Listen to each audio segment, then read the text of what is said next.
시편 1절에서 12절까지. 주님께서 다스리시니 온 땅아 뛸듯이 기뻐하여라. 많은 섬들아 즐거워하여라. 구름과 흑암이 그를 둘러쌌다. 정의와 공평이 그 왕자의 기초다. 불이 그 앞에서 나와서 에워싼 대적을 불사른다. 그의 번개가 세상을 번쩍번쩍 비추면 땅이 보고서 두려워 떤다. 산들은 주님 앞에서, 온 땅의 주님 앞에서 초처럼 녹아버린다. 하늘은 그의 의로우심을 선포하고 많은 백성은 그의 영광을 본다. 조각된 신상을 섬기는 자는 누구나 수치를 당할 것이며 헛된 우상을 자랑하는 자들은 부끄러움을 당할 것이다. 모든 신들아 주님 앞에 엎드려라. 주님의 공의로우심을 시온이 듣고 즐거워하며 유다의 딸들이 기뻐 외칩니다. 주님은 온 땅을 다스리시는 가장 높으신 분이시고 어느 신들보다 더 높으신 분이십니다. 주님을 사랑하는 사람들아, 너희는 악을 미워하여라. 주님은 그의 성도를 지켜주시며 악인들의 손에서 건져주신다. 빛은 의인에게 비치며 마음이 정직한 사람에게는 즐거움이 샘처럼 솟을 것이다. 의인들아 주님을 기뻐하여라. 주님의 거룩하신 이름에 감사를 드려라.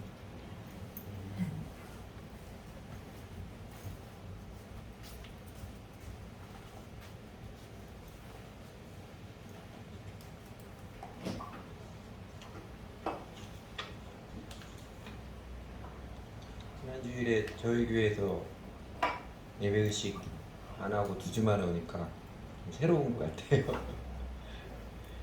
여러분 지난주에 저 없으니까 훨씬 더 편안하고 좋았어요.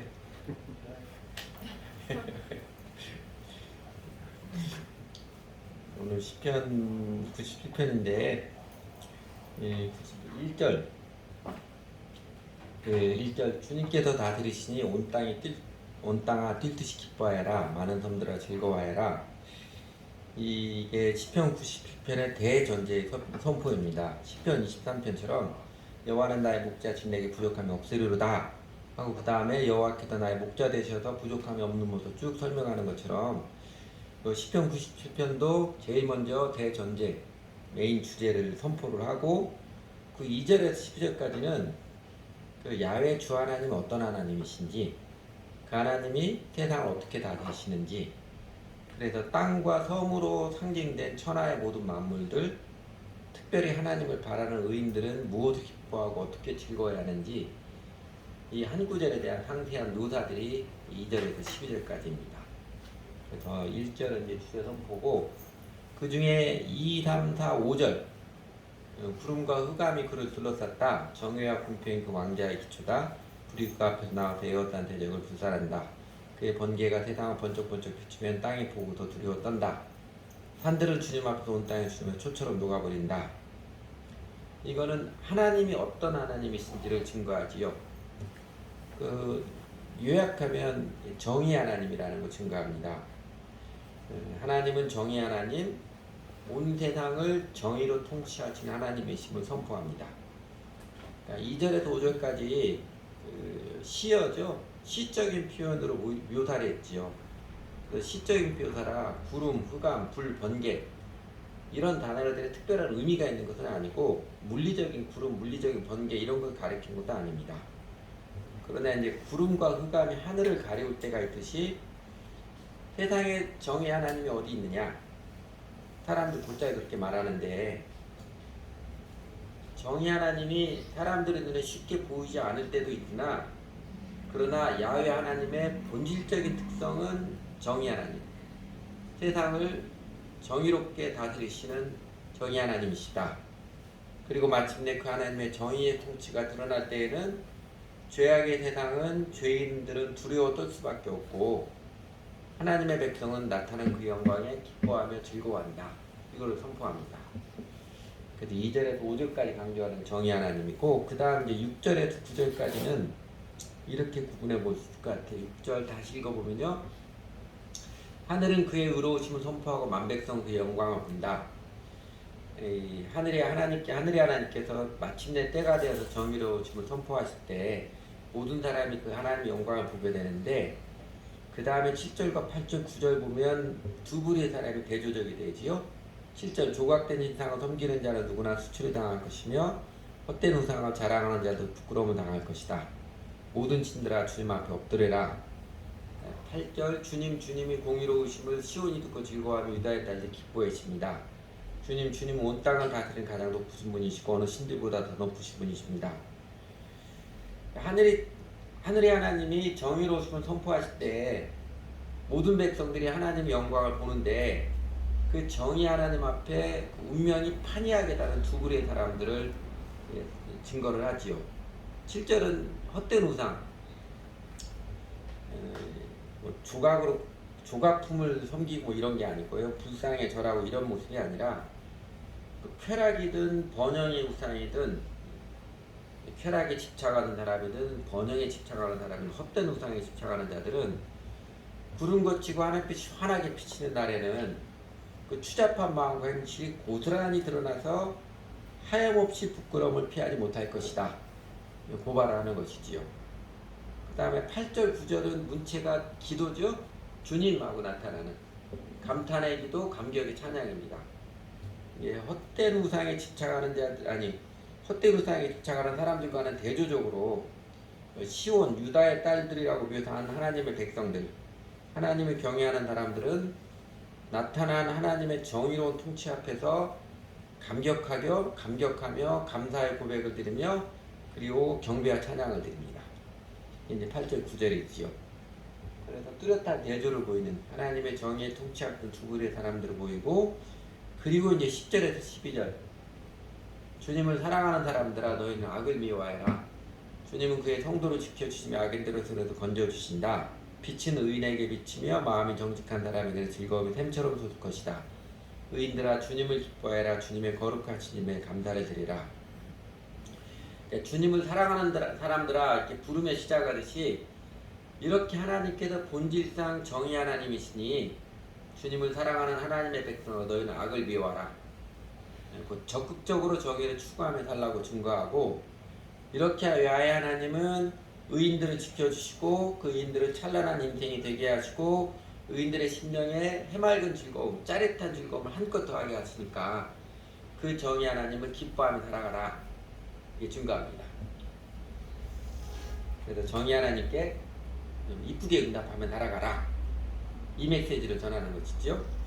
요약하면 현실은 모순과 왜곡이 가득 차 있는 것 같지만, 그러나 개인 인생도 세상 역사도 결국은 정의로운 하나님께서 정의롭게 통치하시니까, 그러므로 주님을 사랑하는 성도들아, 주님을 믿는 성도들아, 헛된 우상의 길을 쫓다가 낭패와 수치를 당하지 말고 정의 하나님께 이쁘게 똑바로 응답하여 살아서 하나님의 영광을 이루라. 곧 하나님께 이쁘게 똑바로 응답해 살아가는 것. 악을 미워함으로 적극적으로 정의를 추구하여라.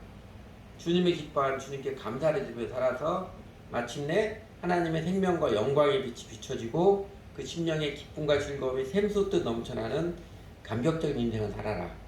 이렇게 독려하는 내용입니다. 여러분, 하나님은 정의 하나님이십니다. 2절에서 정의와 공평이 그 왕자의 기초다 했듯이 하나님의 그 주 하나님 되심의 중추적인 성격은 정의입니다. 자기중심성을 내려놓는 것을 회개라고 그러죠.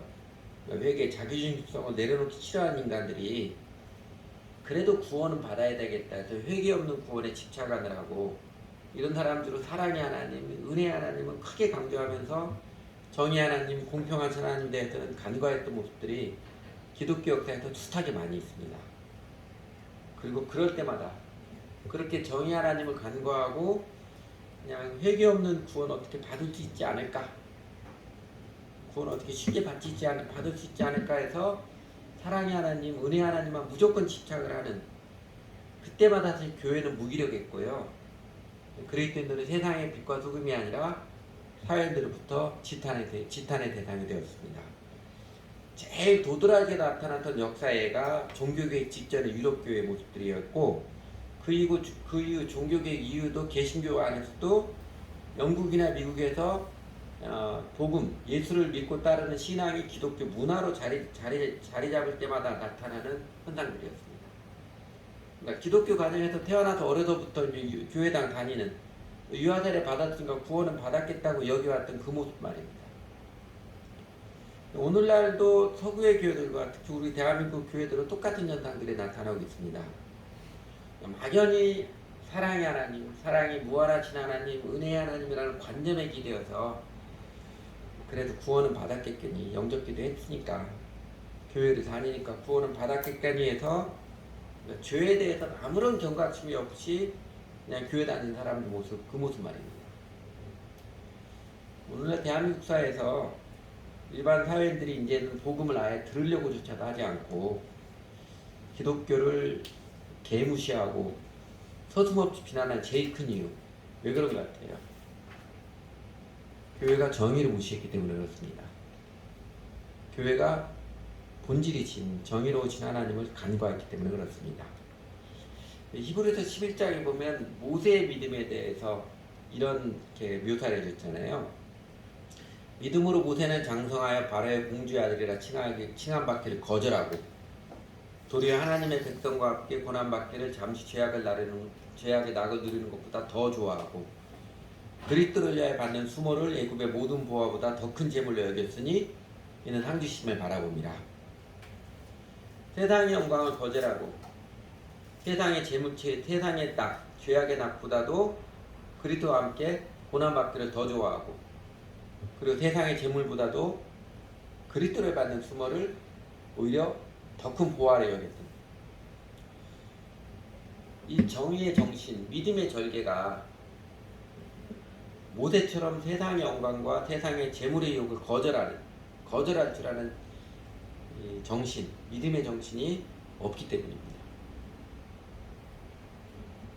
정의를 위하여 세상의 성공과 재물의 유혹을 단호히 거절하는 모습이 아니라 이 목사들이 그리고 교회 다니는 사람들이 세상의 성공과 영광에 더 환장하는 모습만 보이니까 일반 사람들이 교회를 개무시하는 것입니다.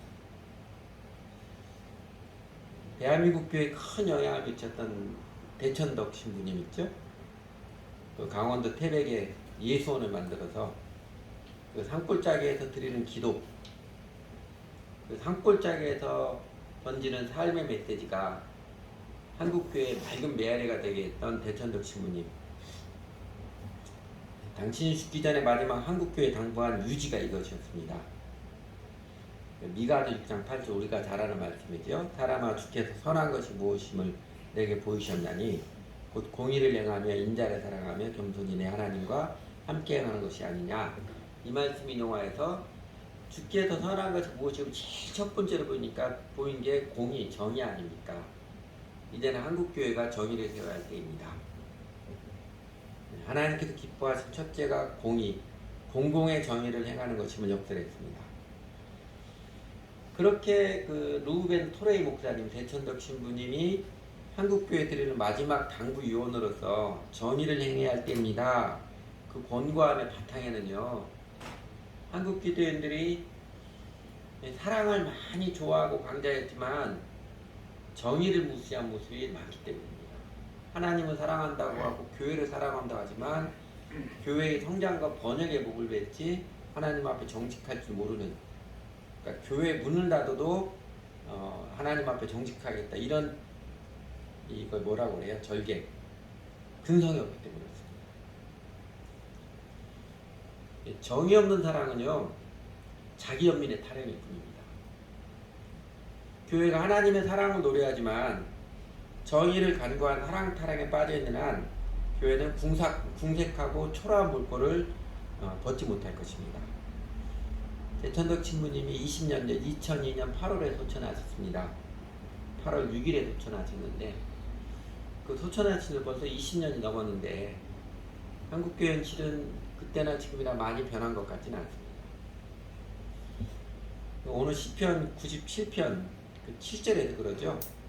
조각된 신상을 섬기는 자는 누구나 수치를 당할 것이며 헛된 우상을 자랑하는 자들도 부끄러움을 당할 것이다. 모든 신들아 주님 앞에 엎드려라. 이 깨우침을 들어야 합니다. 여러분, 우상의 본질은 죄악된 욕망의 투사죠. 욕망의 투사가 우상이잖아요. 그러니까 주여 주여 하지만 이름은 하나님 안에 찾지만 교회당 다니는 사람들의 마음이 세상에서 성공, 명예, 돈 많이 버는 집착 연연하고 있는 이 풍요의상, 자기 의의 우상에 매여 있다면요. 그리고 예수를 믿는다고 하지만 여전히 오락에 탐닉하고 있고 말초신경 자극하는 것을 탐닉하고 있다면요. 그 쾌락의 우상에 매여 있다면 크게 낭패를 당하고 수치를 겪는 심판을 받고야 만다는 것입니다. 근데 이런 거예요. 교회 안에 이야기하면 목사가 되겠다는 사람들이 예수님을 따라서 십자가를 지고 자기를 희생할 각오가 아니라 좀 멋있어 보이려고, 고상해 보이니까 사람들보다 목사님 소리 듣고 싶어서 뭐 상류층에 속하는 것처럼 보이려고 목사가 되겠다고 하면요, 그건 자아의 욕망에 투사된 우상 숭배와 진배 없습니다. 예수를 믿고 기독교인이 되겠다는 사람들이 죄를 회개하고 이제는 하나님 앞에 똑바로 정의롭게 정직하게 살겠다는 마음이 아니라, 어떻게 하나님 내 힘으로 안 되니까 하나님 도움받아 좀 신대 좀 펴볼까, 죽어서 지옥 형벌만은 피해야 돼 하니까 이런 진보라면요, 그 마음 역시 자기 안일의 우상에 집착한 모습일 뿐입니다. 하나님은 정의 하나님이십니다. 정의 하나님이시니라 정의 하나님께서 우리들 개개인 인생 과정 중에서도 나라와 민족, 인류 역사가 진행되는 과정 중에서도 마침내 정의의 통치를 뚜렷하게 내리시는 때가 있습니다.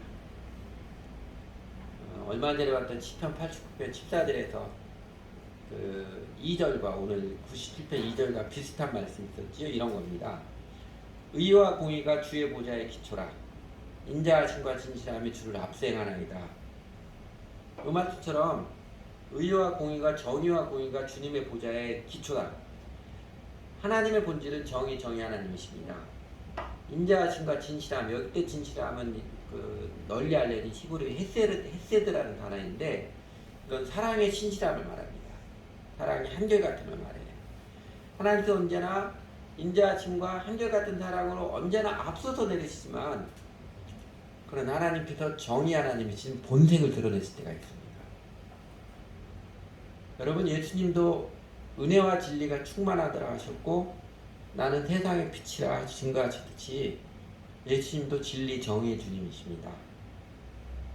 당연히 오늘날 일하신 하나님 성령님도 위로의 성령님뿐만 아니라 뭐예요? 저는 진리의 영이라 깨우쳐 주셨듯이 진리와 정의의 성령님이십니다. 그 삼위 하나님께서 정의의 본색을 드러내셔서 죄악에 탐닉하고 있는 내 꼬라지가 들통이 나고 동네 망신과 창피의 심판을 당하기 전에 우상을 버리십시오. 죄를 회개하고 악을 미워하고 정의의 주 하나님을 기뻐하며 따르시기 바랍니다. 하나님은 정의 하나님이십니다. 그리고 시편 97편 정의 하나님을 선포하는 노래에서도 오늘 본문 결론적 메시지로 그러죠. 10절에서 주님을 사랑하는 사람들아 너희는 악을 미워하여라. 12절에 반복해서 의인들아 주님을 기뻐하여라. 주님의 거룩한 주님의 감사를 드리라 증거했듯이, 여러분 정의 하나님을 믿는 사람이라면 당연히 정의를 사랑하며 정의롭게 살기를 추구합니다. 여러분 죄로부터 구원 사람이, 구원의 본질이 죄로부터 구원인데 죄로부터 구원받은 사람이 정의를 따르는 것은 당연한 것입니다.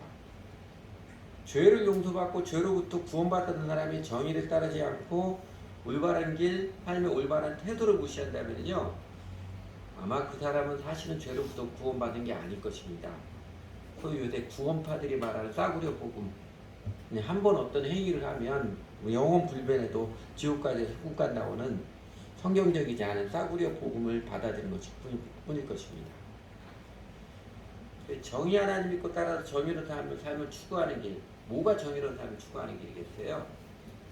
그 첫째는 오늘 시편 7편 10절에서 밝혀진 거 하는 것처럼 여러분 악을 미워하십시오. 악을 미워할 줄 아십시오. 잠언 8장 13절에서 여호와를 경외하는 것은 악을 미워하는 것이라. 나는 교만과 거만과 악한 행실과 패역한 입을 미워하느니라. 명확히 가르쳐 주었습니다. 하나님을 믿고 따르기로 회개한 사람들의 첫 번째 증거가 뭐예요? 죄악을 싫어하고 죄악을 미워하는 것입니다. 죄로부터 구원받았는데 죄악을 싫어하고 죄를 미워하는 것이죠. 그러니까 악을 미워한다는 것은 정의를 적극적으로 추구하는 것을 말합니다. 그러니까 수동적일 뿐만 아니라 능동적으로 방어적일 뿐만 아니라 적극적으로 정의를 추구하는 게 악을 미워하는 것입니다. 근데 정의, 악을 미워하는 것을 이야기하면 정치 지도자들이나 또는 회사 사장, 교회 목사들의 죄악만 연상하는 사람들이 굳잘 있는데, 여러분 다른 사람들의 죄악을 지적질하는 게 악을 미워하는 태도가 아니지요? 그리스도인들이 우리 사회 제도의 악과 또 사회 공동체 지도자들의 죄에 대해서 깨어 있어야 하고 예언자적 사명을 감당을 해야 되지만 또 경계를 해야 되지만 악을 미워하는 우선적인 방향은요, 내가 살아가는 내 마음과 내 삶의 태도, 내 행실의 영역입니다. 어찌하여 내 눈 속에는 들보는 깨닫지 못하고 형제의 눈 속에는 티를 손가락질만 하고 있느냐? 그 깨우쳐지지 예수님의 말씀을 받아들이고 내 마음의 세계에서 비판하지 말라 이 가르침을 따르는 사람들이 그리스도인이지요. 그 사람들이 정의 하나님 믿고 정의를 추구하는 사람들입니다. 또 이제 적극적 정의, 악을 미워하는 것은요, 미워한다는 것, 폭력을 옹호하는 게 아닙니다. 자기 자신의 들보를 없애려고 하는 사람들, 내 마음의 교만한 생각과 거만한 태도, 못되고 악한 행신들, 그리고 폐역한 말을 없애려는 사람은요, 그렇게 다른 사람들에 대해서 폭력적이지 못합니다. 자기 자신에 대해서 폭력적인 사람은 별로 없잖아요. 내 안에 있는 악을 미워하고 악을 벗기 원하는 사람들은요, 다른 사람들을 폭력적이지 못합니다. 우리는 정의의 이름으로 폭력을 행하는 유혹에 빠져서는 안 됩니다. 우리 주 예수님께서 외치지 아니하며 그 소리를 거리에 들리게 하지 않으면서도 마침내 세상에 정의를 세우셨던 것처럼 예수님을 따라서 인자하심과 진실하시며 앞서서 행하시는 하나님을 따라서 사랑과 겸손, 온유함으로써 정의를 실천하기를 배우고 추구해야 합니다. 다른 사람들에 대해서 정의의 칼을 휘두르는 것은 사실은 갑질일 뿐입니다. 폭력적 태도로서 죄악을 행한 사람들을 타도하려는 게, 그러니까 폭력을 사용해서 죄악을 행하는 사람을 타도하려는 게 그리스도의 정의운동, 사회참여가 아닙니다. 오히려 그리스도인들은요, 그 사람이 공산당일지라도 그를 증오의 태도로서 폭력의 방법으로서 그를 끌어내리고 타도하는 태도는요, 그리스도인과 어울리지 않습니다. 그런 것은 그리스도인의 정의 실천이 아닙니다. 또 이제 우리 교회 그리스도인 사람들이 그냥 제일 꺼리낌이 되는 이단에 속한 사람들, 이 사람들을 할지라도 그를 증오의 태도로서 폭력의 방법으로서 그를 마음대로 좌지우지하고자 하고 통제하려고 하는 것은요,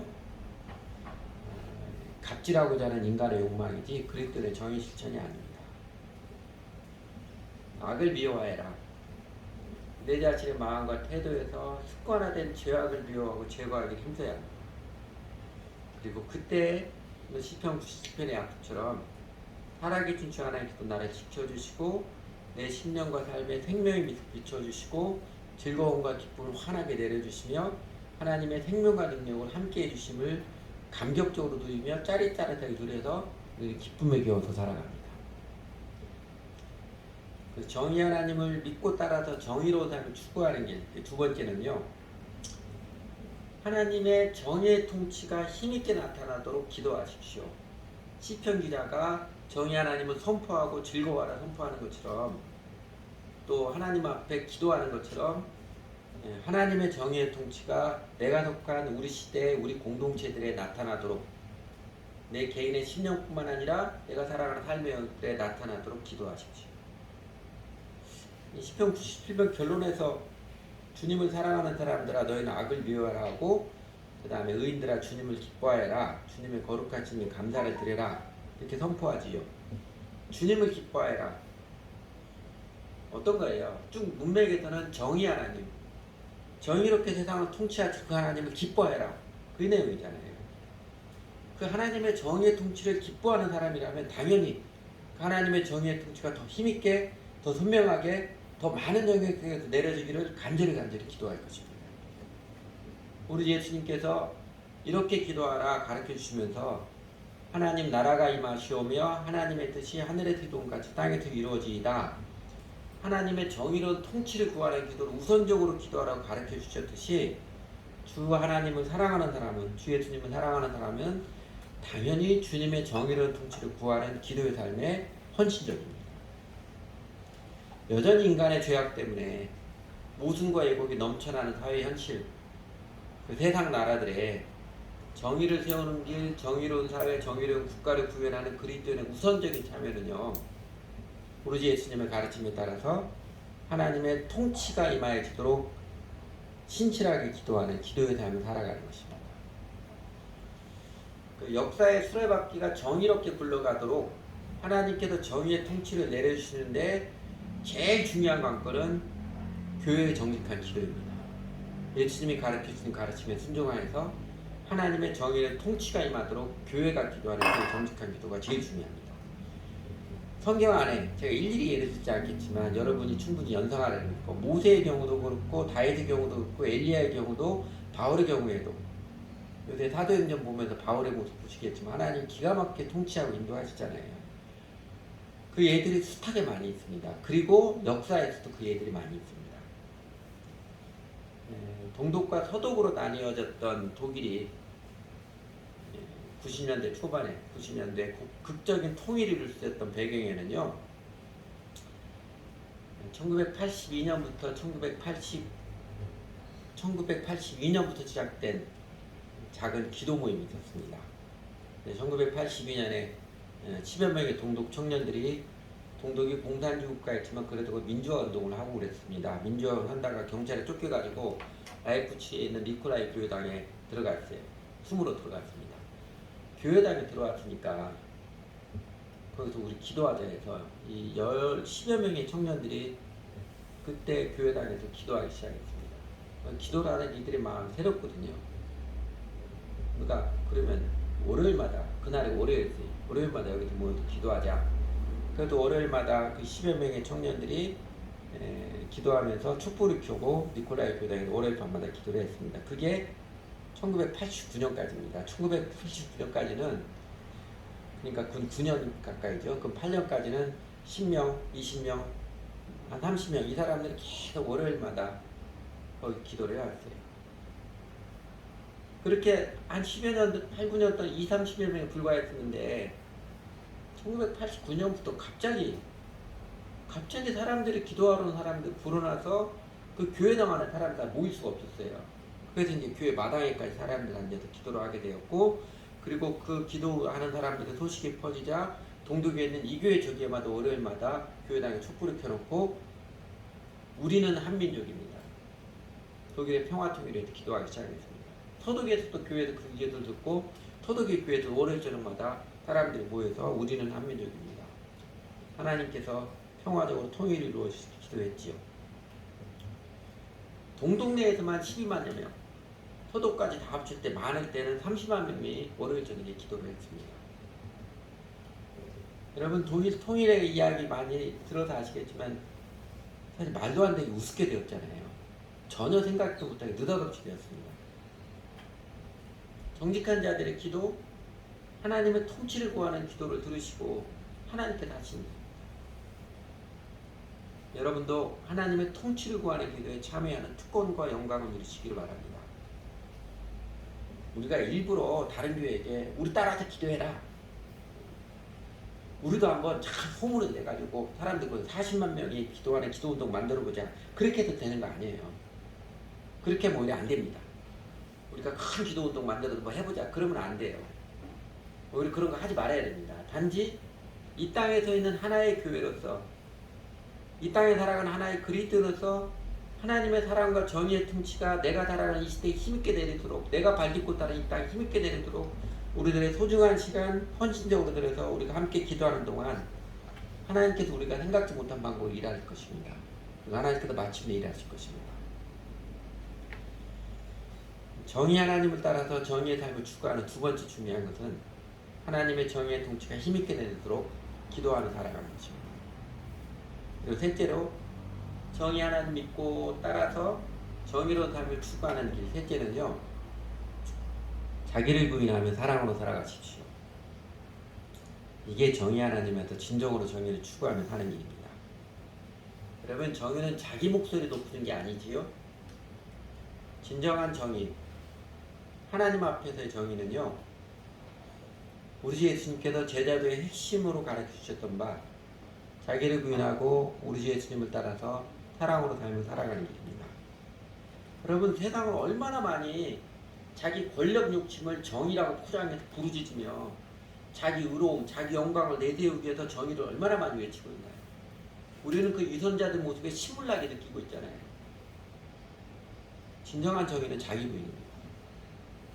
죄의 본성이 자기중심성이라 죄를 벗고 이기는 길, 정의의 길은요, 이 자기중심성을 벗어가는 길, 자기를 부인하며 살아가는 길입니다. 이런 날이 있었으면 좋겠어요. 교회의 지도자, 이제 목사도, 나라의 정치 지도자도 자기가 하겠다고 나서는 사람이 아니라 주변 사람들이 당신이 꼭 해야 한다고 간곡히 원해서 나는 그렇게 지도자 되고 싶지 않은데 그냥 사랑하며 살고 싶은데 당신이 해야 한다고 간곡히 원해서 하게 되는 그런 모습이면 얼마나 아름다운 교회가 되고 얼마나 정의로운 국가가 되겠습니까? 그냥 자기를 잊어버린 채 다른 사람들에게 복음을 전하고 그들을 그리스도 안에 성숙한 자로 세우기 위해서 기꺼이 사랑의 수고를 아끼지 않고 드리는 사람들을, 이런 사람을 교회 식구들이 붙잡아서 당신은 이제는 전 시간들에서 그 일을 하십시오. 영혼들을 사랑하고 전도하고 붙들어주는 일을 하십시오. 당신과 당신의 가족의 생계는 우리가 책임질 터이니까 당신은 그 일만 하십시오. 여러분, 그런 교회가 얼마나 아름다운 모습이겠어요. 저희가 그런 교회를 세워가고자 합니다. 대조적으로 한 사람도 전도하거나 사랑으로 양육한 경험이 없는 사람이 어느 날 자기가 목사 되겠다고 신학교 가서 졸업한 사람이 느닷없이 목사가 되니까 이게 한국교회 부패의 큰 원인입니다. 한국교회 무기력의 큰 원인이에요. 제일 중요한 게 사람들을 사랑하고 예수님 믿고 세워가는데 이 경험이 없는 사람이 오늘 갑자기 교회 지도자가 되겠다니 그 교회가, 그 목사가 무슨 힘을 쓰겠어요. 교회에서 은사 부르심이 검증이 되어야지요. 교회도 국가도 정의를 외치는 소리들이 그렇게 많아도, 그쵸? 정의를 외치는 그렇게 많아도 정의가 실현되지 않는 큰 이유 왜 그래요? 자기를 부인하는 사람들이 매우 드물기 때문에 그렇습니다. 정의를 세우겠다는 사람들이 자기를 부인하는 게 아니라 자기 의로움, 자기 영광에 오히려 집착한 사람들이라 정의가 세워지는 게 아니라 오히려 요란만 떨 뿐인 것이지요. 제가 젊었을 적에 김진홍 목사님에게 들은 설교, 지금도 제 마음에 평생에 쭉 박혀있는 한 구절에 있습니다. 어둡다고 외치는 것하고 불을 밝히는 것은 별개의 것입니다. 이 양반이 그 설교를 하더라고요. 제가 감옥에서 옥고를 치를 때 고문관들이 손가락을 이렇게 다 빼가지고 반절씩 뺀대요, 손톱으로요. 빼려면 다 빼버리면 속 시원한데 반절씩 빼놓으니까 이렇게 덜렁거려 어디 조금만 지금 아프면 막 입에서 쌍욕이 튀어나오는데, 아무리 목사하고 스님이고 할 것 없이 그런 막 쌍욕이 튀어나와서 막 뭐라고 하는데, 근데 아무리 쌍욕이 튀어나오고 세상 바뀌어봐라 내가 니들 마누라 손톱을 다 뽑아줄겠어 막 이렇게 욕을 해도 아픔이 없어지지 않는다는 거예요. 근데 가만히 보니까, 이 손톱이 가만히 보니까 아래에서 새 손톱이 올라오니까 새 손톱이 올라오는 만큼 죽은 손톱, 아프게 한 손톱이 밀려난다는 거예요. 그러면서 김진홍 목사님이 득도했다고 그러더라고요. 새로운 세상이 되는 것은 어둡다고 외치는 것이 아니라 불을 밝히는 것이구나. 불을 밝히는 것은 어둡다고 외치는 것하고는 분명히 차이가 있는 것이지요. 정의를 외치는 것하고 정의를 세울 수 있는 사람이 되는 것은 매우 큰 차이가 있습니다. 아마 지금 우리 비난하는, 비판하는 것도 조금 주저를 했지만, 저는 우리나라 지금 대통령께서 이거를 좀 깨달았으면 좋겠어요. 이거 아니다 싶어서 자기가 대통령 출마했지만 대통령이 되다 보니까 자기가 너무나 준비가 안 된 모습 스스로 깨달았으면 좋겠습니다. 자기를 부인하는 마음과 태도가 몸에 밴 사람들, 심령에 배어서 인격이 된 사람, 수신이 된 사람이 우리 사회에는, 대한민국 교회는 절실히 필요합니다. 하나님께서 그 사람을 절실하게 필요로 하실 것입니다. 그리고 우리 하나님께서 그 사람, 자기를 부인하고 주 예수님을 따르는 사람, 정의를 실천할 줄 아는 사람을 간절히 찾고 계실 것입니다. 그리고 이 자기를 부인하는 길, 내가 자기를 부인하며 살아야지 작심한다고 되는 게 아니지요. 내가 이런 사람이 되어야지 의지적으로 작심하고 결심하고 이런 방향으로는요, 그럴수록 자기 자신의 메인 자신을 발견합니다. 내가 이런 사람이 되어야지. 이럴수록 자신을 못 벗어요. 다른 사람을 사랑하며 사십시오. 하나님의 정의는 다른 사람을 사랑하는 것입니다. 내가 일하는 이유와 소망, 내 인생의 목표를 하나님을 사랑하고 이웃을 사랑하는 마음으로 확정해 보십시오. 내가 열심히 수고해서 돈을 버는 이유, 열심히 공부해야 되는 이유, 다른 사람들을 돕기 위해서, 다른 사람들의 유익을 주기 위해서, 이렇게 인생 목표를 사랑으로 확정해 보십시오. 그리고 내 여가 시간을 들여서 다른 사람을 붙들어주며 그가 예수 믿도록 기도하며 그가 예수 믿도록 사랑으로 초청하며 붙들어주며 살아가는데 헌신해 보십시오. 그러면 자기 부인, 자기를 잊고 살아가는 초월을 경험할 것입니다. 그러면 오늘 시편 90편의 선포처럼 하나님께서 나를 돌보시며 내 심령에 하늘의 영광과 기쁨을 신바람 나게 내려주시며 생명의 빛을 비춰주심을 경험할 것입니다. 예수님께서 명확히 가르쳐주신 그리스도 삶의 중추 원리, 너희는 먼저 그의 나라와 그의 일을 구하라. 그리하면 이 모든 것을 너에게 더하시리라. 내 자신에 대한 염려를 주님께 맡겨버리고 먼저 주님의 나라와 그를 구하기에 열심히 다른 사람을 사랑하며 하나님 사랑하며 다른 사람을 사랑하기에 내 시간과 내 열정과 내 수고를 기꺼이 드리는, 그렇게 살아갈 때 하나님께서 살아계신 하나님께서 나를 돌보시며 내 심령에 하늘의 빛, 하늘의 생명과 영광을 내려주시며 내 영혼을 신바람 나라에 즐겁게 하시는, 아무리 주변 세상이 난리를 쳐도 내 영혼은 기쁨과 즐거움에 넘쳐서 행복하게 당당하게 살아가면 누릴 것입니다. 영생을 누리는 즐거움이 샘처럼 솟아남을 체험하며 살아갈 것입니다. 저희가 그렇게 주님을 믿고 따르며 옳은 길을 따라가기를 원합니다.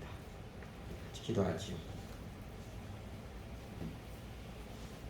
오늘도 한번 잠깐 같이 기도하는 시간을 갖도록 하겠습니다.